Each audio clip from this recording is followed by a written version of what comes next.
Le véritable honneur est que nous honorions la parole de Dieu. Nous recevrons cet honneur de Dieu si nous honorons sa parole. Tout comme les Juifs de Bérée, desquels il est écrit qu'ils avaient des sentiments plus nobles que ceux de Thessalonique. Ils reçurent la parole avec beaucoup d'empressement et ils examinaient chaque jour les Écritures pour voir si ce qu'on leur disait était exact. Acte 17, 11. Ces Béréens étaient plus nobles et par conséquent plus honorables parce qu'ils sondaient les Saintes Écritures et qu'ils ne s'opposèrent pas aveuglement et violemment à la parole de Dieu comme les Thessaloniciens. Chers amis, frères et sœurs en Christ, bien-aimés auditeurs, auditrices, avez-vous réalisé que la Sainte Bible est la parole infaillible du Dieu vivant et véritable? Elle est semblable à une sainte étoile, une lampe, qui brille dans un lieu obscur. 2 Pierre 1, 19. La Sainte Bible resplendit dans ce monde obscur et pécheur, où les gens sont pleins de violence, de crimes, de corruption, d'immoralité, d'orgueil, de jalousie, et ne croient pas aux grandes valeurs de la vie. Lisez-vous la Sainte Bible chaque jour? Sondez-vous les Écritures chaque jour, comme les Béréens? Ou, entendant quelque chose de nouveau, dites-vous aveuglement que vous préférerez suivre les traditions de vos ancêtres? Ne sondez-vous pas quotidiennement les Saintes Écritures? Ne serez-vous pas comme les Béréens pour voir si la nouvelle chose que vous avez entendue, ces nouvelles choses sont réellement en révélation de Dieu avec une ouverture d'esprit?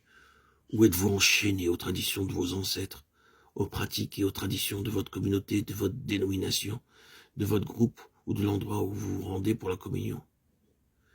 Préférez-vous honorer les ancêtres dévoyés de votre pays ou de votre communauté plus que Dieu et ne pas chercher à honorer le Dieu saint et sans péché, votre Créateur, celui du monde et de l'univers tout entier?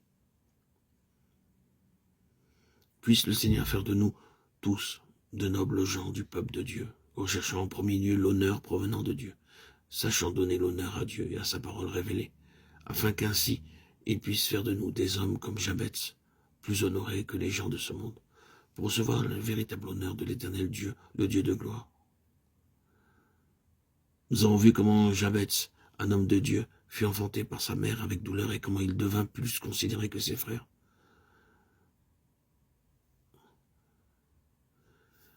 Voyons maintenant les 5 aspirations du cœur de ce grand homme révélé dans sa prière à Dieu.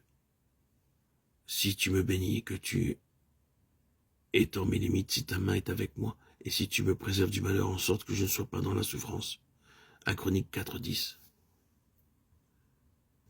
Jabez connaissait comment prospérer, et il dit à Dieu, si tu me bénis. Il connaissait ce grand secret, à savoir que Dieu seul peut bénir et nous accorder la véritable prospérité, et que nous ne pouvons pas nous appuyer sur notre intelligence et notre dur labeur.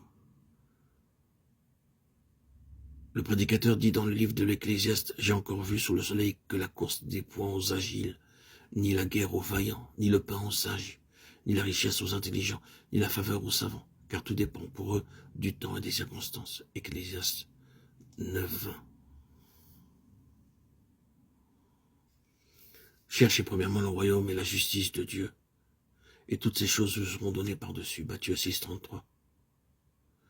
Voulez-vous être béni en vérité? Venez au Seigneur Jésus. Il vous a aimé avant votre naissance, il est mort pour vous sans que vous lui demandiez de le faire. Il vous appelle alors que vous ne le connaissez pas encore. Confessez vos péchés, répentez-vous et demandez-lui de vous laver par son précieux sang. Car la bénédiction de l'Éternel qui enrichit, il ne la fait suivre d'aucun chagrin. Proverbe 10, 22. Quelle joie et quelle paix merveilleuse entreront alors dans votre cœur. Et le Seigneur Jésus vous donnera la bénédiction véritable.